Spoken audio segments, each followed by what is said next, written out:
So we're initiating the recording for the May 2023 peer-to-peer session. Today, our focus is going to be on looking at the session proposal process. So we've just come out of convention. As a member of the development committee, one of the responsibilities is scoring proposals that come in. So some of us who are transitioning off are going to share our experience as readers and scorers of those proposals and try to pull back the curtain a little bit to help you better understand how to write those proposals. And then also we want to use this space as a collaboration space. So if you've got ideas you're thinking about for your session, for maybe next year's session, you're looking to find partners to collaborate on something, you have other tips and ideas, we'll kind of open it up after we share a little bit of our ideas and experiences. So I'm joined today by Stephanie Stern, who is going to be co-leading the session with me. And there are also several other members of DevCom in the room. So you guys can like wave or thumbs up or whatever. Great. So thanks, everybody. The purpose of this is to encourage you to submit proposals so that you can present at an upcoming NAEA conference or convention. So I just want to leave that idea of encouragement with you. This is all meant to be helpful and encouraging and empowering for you. So if there's one thing you're taking away from this, encouragement and empowerment, I hope is it. So I'm going to be, I wanted to share my screen and it says I'm not able to. So hopefully in a second. Okay. All right. Give me 1 second to share my screen. Okay. Are you all seeing that all right now? And it should be the NAEA National Convention guidelines for preparing a presentation proposal. It's not quite. It just says it's delayed. Oh, there we go. It's going. Okay, sorry, it was frozen. My screen was frozen for a second, but it sounds like it's okay. All right, so I will try to drop this in the chat in a bit. I bookmarked it earlier and then the link was not working, so I'll find a different link to put this into the chat in a moment. But I just wanted to go through these presentation proposal guidelines. So there's lots of information here, so I'm going to be scrolling through this.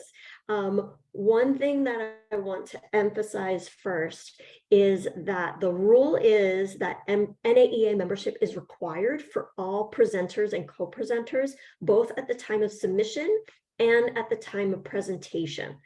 I assume that that rule will be in place for 2024 as well. So keep that in mind as you're creating your department budgets. Budget in that you need NAEA membership so that you can submit your proposals.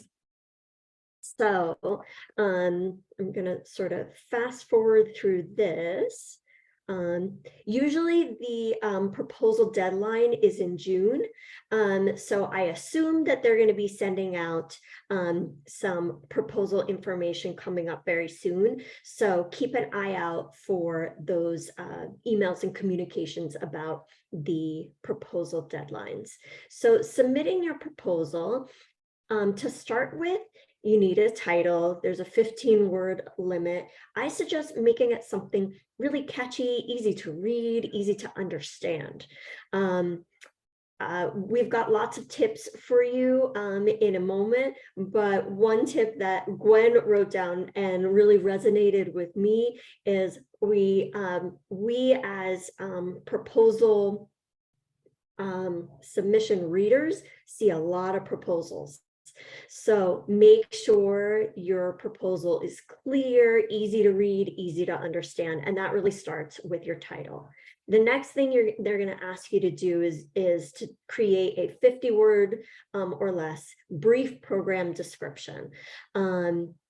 And that's going to be what's printed or what's listed on the app or the website of the convention. What do you call that? The booklet that they print and create the app for. So again, make it really easy to understand. Next, there are 1, 2, 3, 4, 5 categories that they ask you to address in your presentation description. For all 5 categories combined, there's a 500-word limit. Make sure you're addressing each of those subtopics, especially I would say the organization of content. The organization of content basically states how you're going to do what you plan to do. So will you be showing a video or having a discussion or, you know, any number of a million different things. I think a lot of people kind of miss that. You don't need to have like every second of your presentation outlined and to know what you're going to do at 12:49 and then to know what you're going to do at 12:52, but at least have an idea of like what your presentation will be like. So you need first, of course, to have a statement of purpose. That's really saying like what your participants will leave with, what the takeaways are. Again, the organization of content, how you'll be doing the presentation. Relevance of topic and impact on practice are pretty similar in that you're just saying like this topic is relevant because, and participants will be able to leave with XYZ that will allow them to develop professionally and so on. The last subtopic is cultural appropriation. And what that really gets down to is being respectful. NAEA as a whole wants to make sure that you are uplifting voices, that you're not speaking for others. So that's what the cultural appropriation subcategory is there. A couple of things to mention: make sure you do not say the names of the presenters or the name of the institution that you, or institutions that are part of the presentation, because that's sort of an automatic disqualification. So instead of saying, you know, Stephanie Stern from ABC Museum will be presenting on blah, blah, blah, you can veil it rather thinly. Like you can just say educators from a whatever medium-sized art museum in Philadelphia will be talking about blah, blah, blah. So just make sure you're not mentioning institutions by name or presenters by name. Then you will be asked to choose a track. This feels confusing, but it's pretty straightforward. So there are sort of 3 categories of tracks. There's divisions, one of which is museum education. So I would think most of us here would be checking off museum education for that area. There's also interest groups. So you can see sort of briefly here what some of those interest groups are. And then there's also area of focus. And again, as I'm sharing my screen, hopefully you can see what those areas of focus are. You just need to choose one between all of those options. And again, I think most of us will be choosing museum education there. Then you'll be asked to choose a session format. Again, there are 3 subcategories of session formats. There's interactive sessions, there's lectures, and then there's professional support. Most of the museum education submissions that I've seen are in the top 2 categories, either interactive session or lecture. The 2 options that are available in interactive sessions are flash learning and big questions. It took me forever to kind of figure out what is the difference between these, but flash learning is like is you have an option to do either a 25 or a 50-minute presentation, and several presenters will be speaking about a general topic. Big questions, you only have the choice of a 50-minute presentation, and this is meant to be sort of more of a debate format, and meant to come at the same topic from different angles. So subtle distinction between the two, but those are a couple of those interactive options. There are several lecture options, which I think is a little bit more straightforward. Again, different times available. They between the 3 lecture options, you can go from 25 up to 80 minutes. And then there's professional support. And those vary from 25 minutes up to an hour and 50 minutes. And these include some ticketed workshops as well. So in general, I would probably encourage museum ed folks to go for either the lecture or the interactive session. And then here is the rubric. So the rubric itself is how the people who are going to be scoring will score.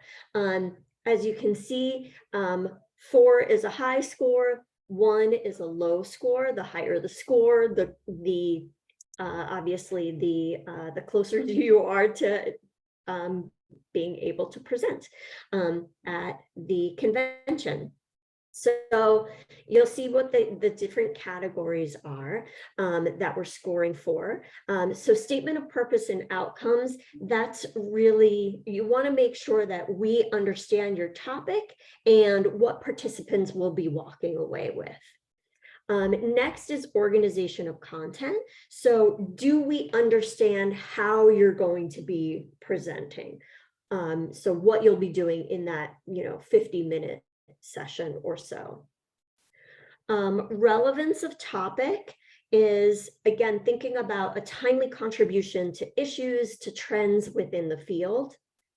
Impact on practice is are you promoting best practices and opportunities for professional development? And then finally is cultural appropriation. Again, that's thinking about making sure that you are uplifting voices, not speaking for others, and that it's ultimately respectful.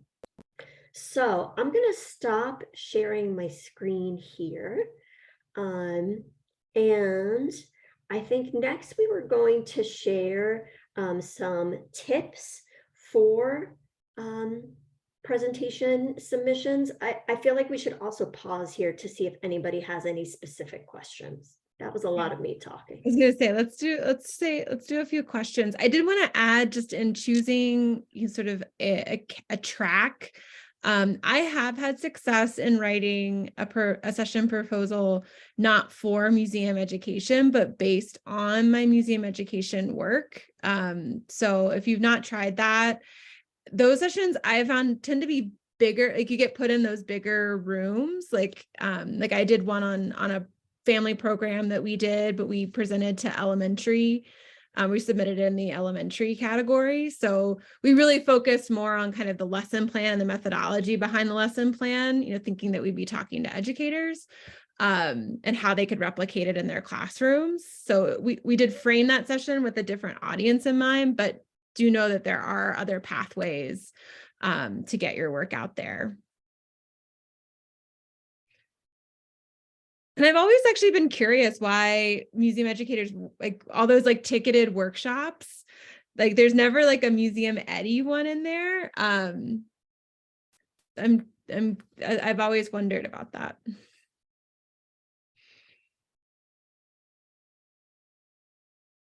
So are there any questions on the process or anything else from your experience in the room? We've got a lot of experience in the room that you would want to add to this.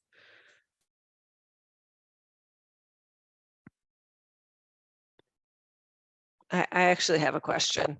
So someone I was talking to here said that they thought that you have a better chance of getting accepted if you partner with people from other museums, like either in different parts of the country or different size museums? And would you, I see people nodding their heads. Okay, so that answers my question. Yeah, that was going to be one of the tips that we were going to share for a little bit later. So thanks for bringing that up, Suzanne. Yes, I wouldn't say that means like automatically, yes, you're going to get in, but I think what the advantage is of having several organizations or several institutions is that you're coming at the same topic from different perspectives. And I think that can often add a lot to the session itself. So you can hear different perspectives, maybe from different sizes of institutions or different cities, and how different communities are handling the same idea, which I think is really advantageous because it helps to disseminate ideas to different types of museums and institutions. And I'll expand on that and just say, as a reader, if I am reading a proposal that is coming from a single individual, I guess I really then scrutinize a little bit more what the plan is, what are they trying to do, just in my mind, making sure that you don't have like a single person who just wants to stand up there and like talk about their thing. So I think you can, as a single individual, especially I think those like the 25-minute lightning ones where you're like, here's like, I went to one at the last conference where it was like all about social and emotional learning, and it was like a brief about social and emotional learning, and then like a few different types of activities you can do, and that was presented by a single speaker, and that made a lot of sense. But just as a reader, I am leery of like a single individual just occupying a lot of space and not being a very dynamic session. And would you have suggestions for how to like, connect with people at other places? Yeah, well, so we when we get to the end of the session here, we want to open it up for like sharing. And then that's one of the questions we have to the group is like, what would be a great mechanism to help facilitate some of that? So if it's not someone you work with or have a relationship with, but might be doing similar work and you might make a really fruitful presentation, we definitely want to figure out a way to catalyze this space to be able to help make those connections. So we'll save time for that. Are there any other questions before we go into a few tips? Someone just put a question in the chat that's related to this. Catherine is asking, what about co-presenting with a teacher? How do those rank in terms of appeal? I think my thought, and I know there's some other readers in the room, but I know some people are still reading, so they may not want to be as frank, but I'm happy to be open. I think at least when I'm reading, when we follow the rubric, right? So we are bound by the rubric and we're trying to like apply those scores pretty evenly. So it's not, and you won't see in there anywhere, teachers greater than another museum educator.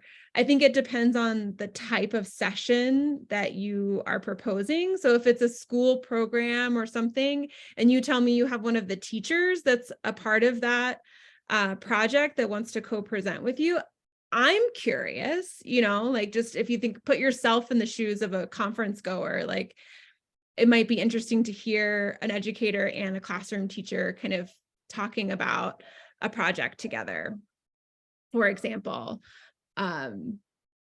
Anybody else have other thoughts? I'll just quickly share. I'm presenting with a local elementary teacher at our state conference in October because she and I have collaborated on a mini museum project where her students are using a kit from our objects and then creating. So it's like a mix of art instruction and then they do a background video about learning about how a museum works. So it is kind of a mix. And then we have kits for other art educators so they could replicate the project or adapt as needed. So it seems to be that there was interest from other teachers in learning about something ready to go for them. But I'm not a reader at this point, so I don't know if that's interesting or not. But from the teacher standpoint, they were interested in the resources at least. Oh, Awesome. Thank you. Well, just a few tips and then we can kind of open it up for the last bit. I think the first thing Stephanie kind of led with this is just like believing that you have something worthwhile to contribute. I think the session writing process like can be a little daunting. You'd be like, well, is this idea good enough? I don't know. Like you might like start second guessing yourself. So we just want to like say up front, like your work is valuable and important and we want to hear about it. So like believe in it, put the session proposal out there, and just, yeah, don't second, you will probably second guess yourself, but try not to, or at least try to push through it. The other thing that we wanted to say is, you know, there is sort of that whole category about relevancy of topic. And, you know, I think a lot of times I felt this, I'm like, well, is this really new and different? Like, I don't know if it's like that revolutionary. Like your work doesn't have to be absolutely cutting edge. No one's ever heard of this or thought of this or done this before. To want to write a session proposal about it. Like there might be something unique that you or the panel of people you're putting together brings to this idea. There may be a new application of it. Or it just may be you think it's a really excellent example of like a tried and true type of program. Like there are people who are at varying stages of their careers at this conference. So we want to be able to offer things that are appealing to people at all different levels. So what may feel like something, if you've been in the field 10, 15, 20 years, you're like, well, this is old hat. It may be something very new and relevant to someone emerging in the field. So just like, we wanted to take that mystique off. Like, it doesn't have to be absolutely nothing, you know, no one's ever heard of before. But as a reader, we will be looking to like, do you have some like if you're just like, I want to talk about my teen program at my museum. As a reader, I'm going to be like, well, what's new about, like, we all know kind of what teen programs are. Like, give me something a little bit more. What's interesting about your teens? What's a new idea that you've been trying or something like that, to just hone it in and be specific. It is a very short proposal, 500 words for that combined section. So you don't have to write a lot, but you have to get a lot in a small amount.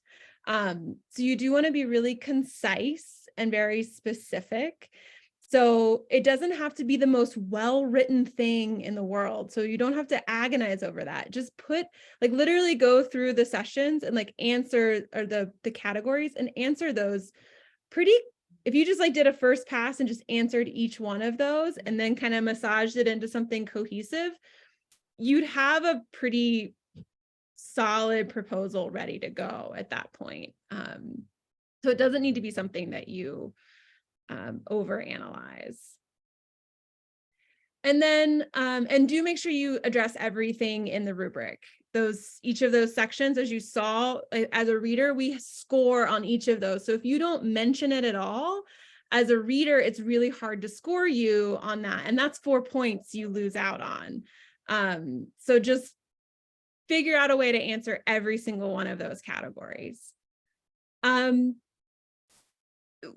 of to what I was saying earlier, don't make your session just a share out of a program. Like, we've all been in those sessions where we're sort of like, okay, I don't have enough context or enough Velcro for this idea to really stick to.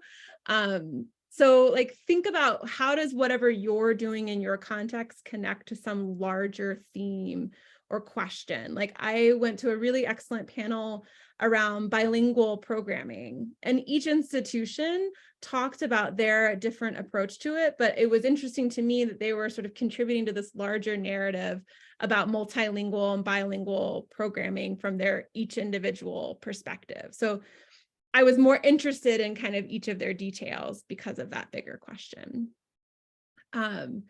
Also, I think it's, as a conference goer, it's really frustrating for me when, like, I would love for like everyone to use the app, like upload your slides, upload your resources, all those different things, because also, as you know, like there might be 5 sessions happening at once that you're interested in. So as someone's submitting a proposal, think about also like, how can folks maximize the ideas that you're trying to share? That's more kind of once you get selected, but just be thinking in your head, how can this be of great, value to as many people as possible?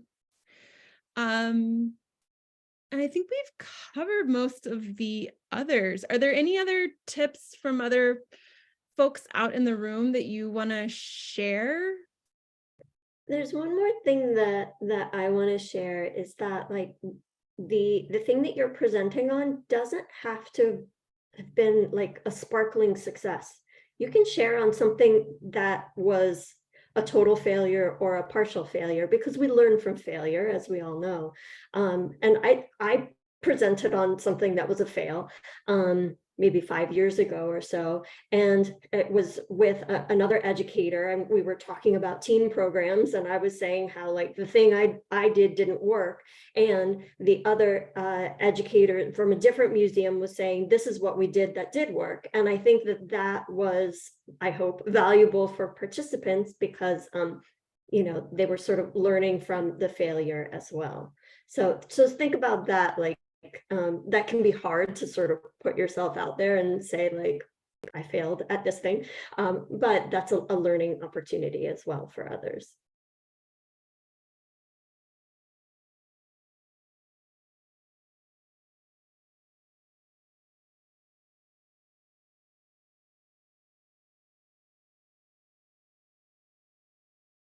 Anyone else have tips, ideas, questions?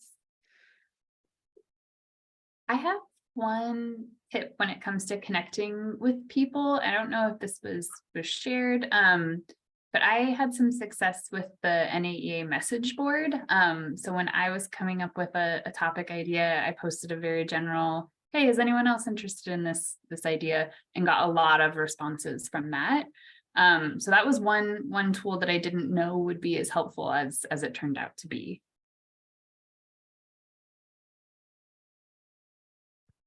Thanks.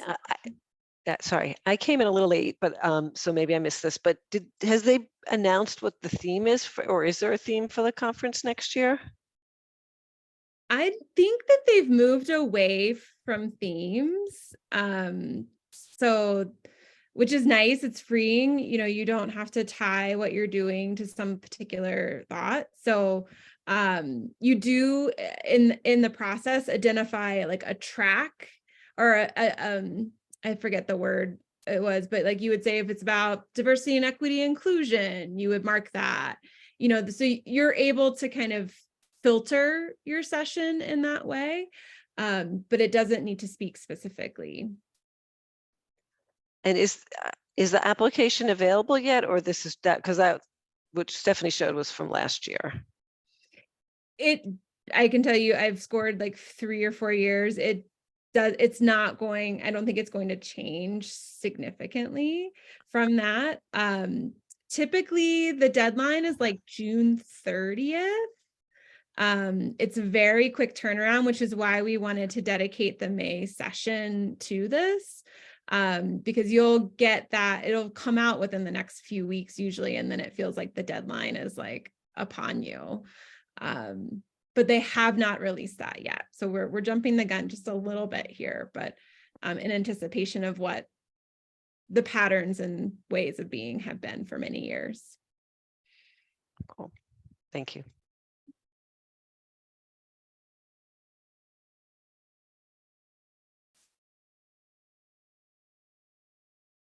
Well, then we can use our remaining time in a variety of ways. So one is if you've got an idea that you're sort of mulling over, you want to use the brain trust in this space to think through, we want to open up space for that. If you're looking for potential collaborators on topics and want to drop that in the chat or bring that up, we're welcome to do, we welcome you to do that as well. And if you have any strategies or thoughts about other ways we might be able to use peer-to-peer in this session to help facilitate those connections, we'd love to hear those as well. So we'll take the next 10 minutes or so just to flow as needed. I can jump in. So the idea that's been mulling over, and I'd be interested in seeing if there's any interest in this, or if anybody would want to potentially collaborate. One of the things that I need is help figuring out how to discern and evaluate what we should be doing and what I need to let go. So I'm thinking about sort of some discernment tools, and wondering if anybody would be interested in also thinking through like tools for discernment for how we, like, what are we keeping and what do we need to drop?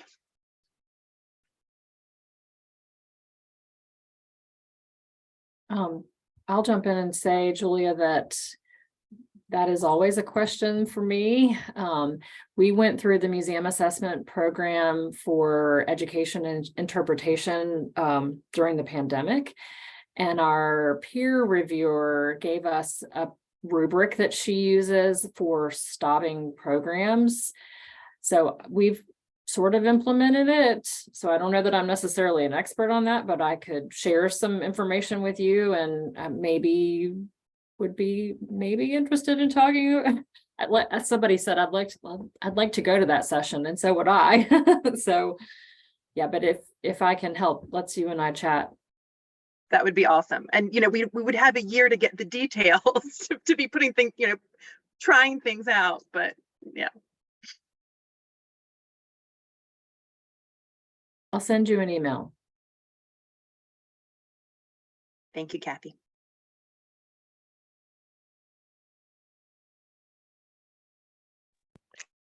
So I was thinking about, we have large school partnership programs with like Title I schools around the city, and several of them are schools that don't have any other art program. So what we do is what the kids get for the year. So I was thinking about doing something to do with that, and maybe, like I said, looking for other museums that are doing something similar, or in other parts of the country. So.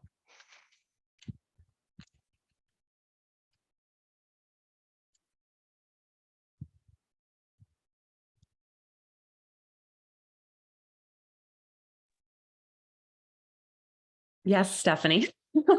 I'm in the process of a hybrid. We have both small group of paid educators and many volunteers, but I was thinking about maybe modeling a conversation about like around evaluation, like how to have the coaching conversation based on a rubric.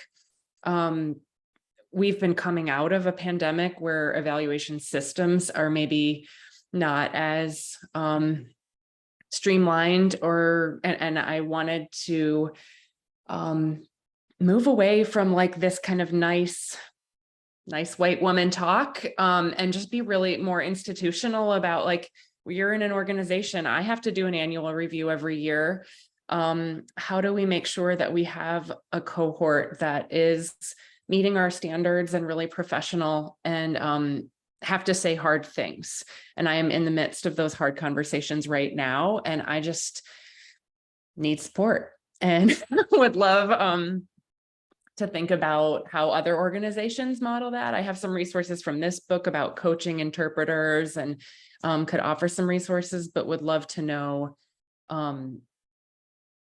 not necessarily the evaluation rubric, but like really specifically, how do you have a face-to-face hard coaching conversation with an educator, those that are doing really well and those that need improvement.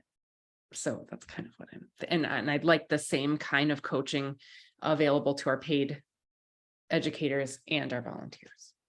So.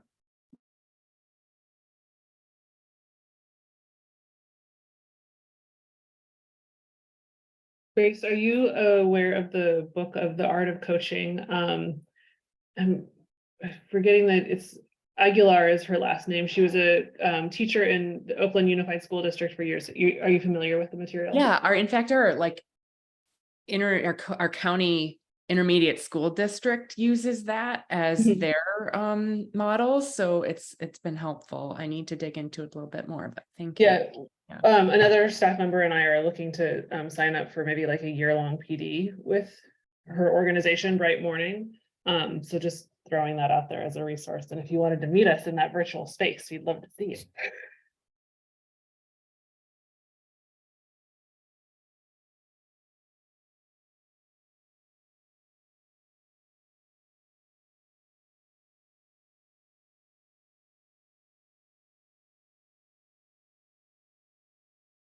Are there any ideas from the group around, I mean, obviously the folks who are here today, we can sort of do some of this resource sharing. Are there other ways, I think Molly, you mentioned the message board through NAEA is a great way. Obviously Talk at Museum Ed. If you're not familiar with that, listserv is another great place to say anybody interested in collaborating on this. And, I think we are, through the peer-to-peer group, we're sort of leery of like having everybody's mass emails available, like making it a listserv.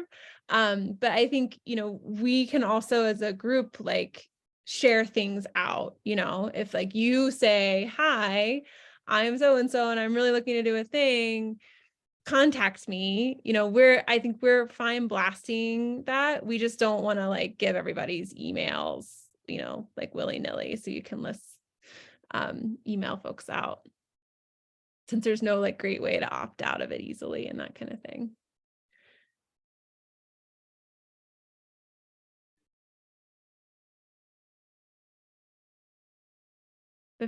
Yeah, Emily. This is like not a good question.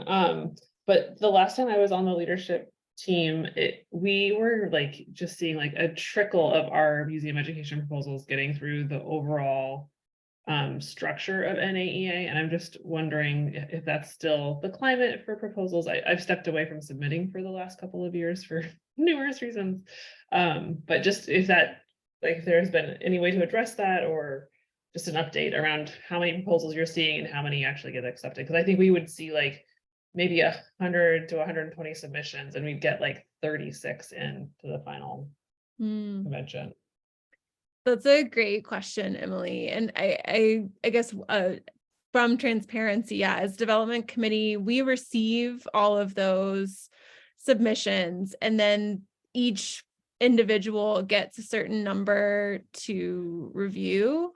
And then, we put those scores in, and then those scores do get sent to NAEA. So it is not us as the readers saying, yes, this definitely gets in.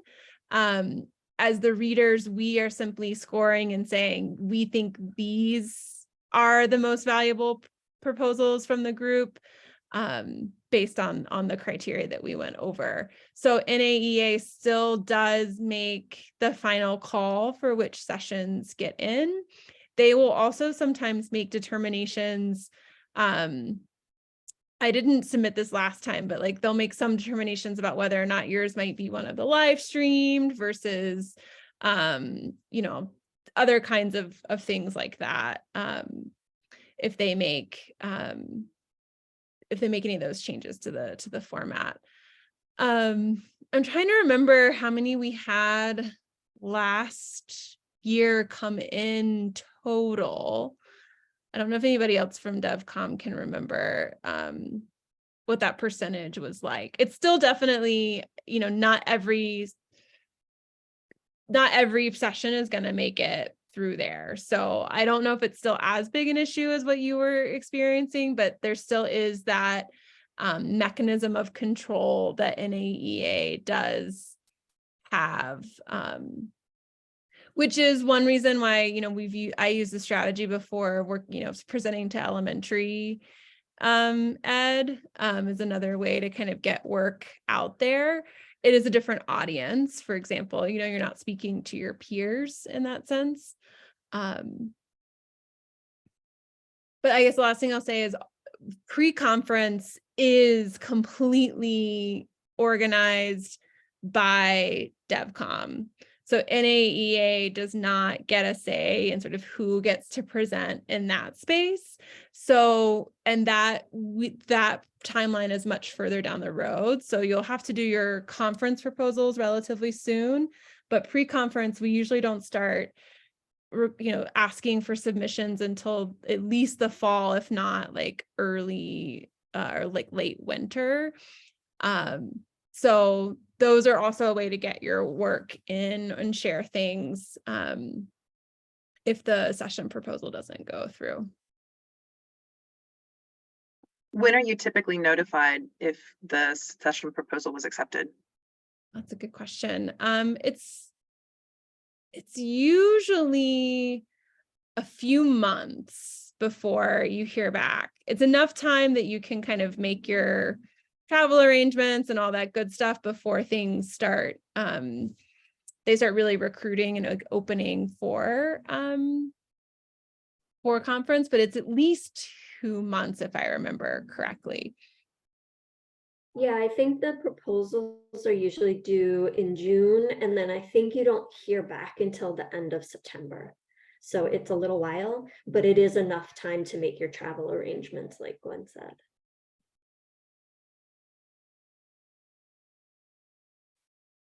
Well, we are just about at time, everybody. So I just want to thank you all for joining us today, for sharing your wisdom and knowledge. Our next peer-to-peer in June is scheduled to be on returning to questions around pay equity. And Celeste Feta from the Virginia Museum of Fine Arts is sharing from a director level position, how she wrote a business plan to help support her work around pay equity at her museum. So please tune in for that. And if you do have any questions, feel free to reach out to anybody on DevCom. I think Kate was hopefully going to put that link in the chat. If not, we will send it out via email. And just want to thank everybody for your time and wish you a wonderful week. Thank you. Thank you, Gwen and Stephanie. Thanks for being here, everybody.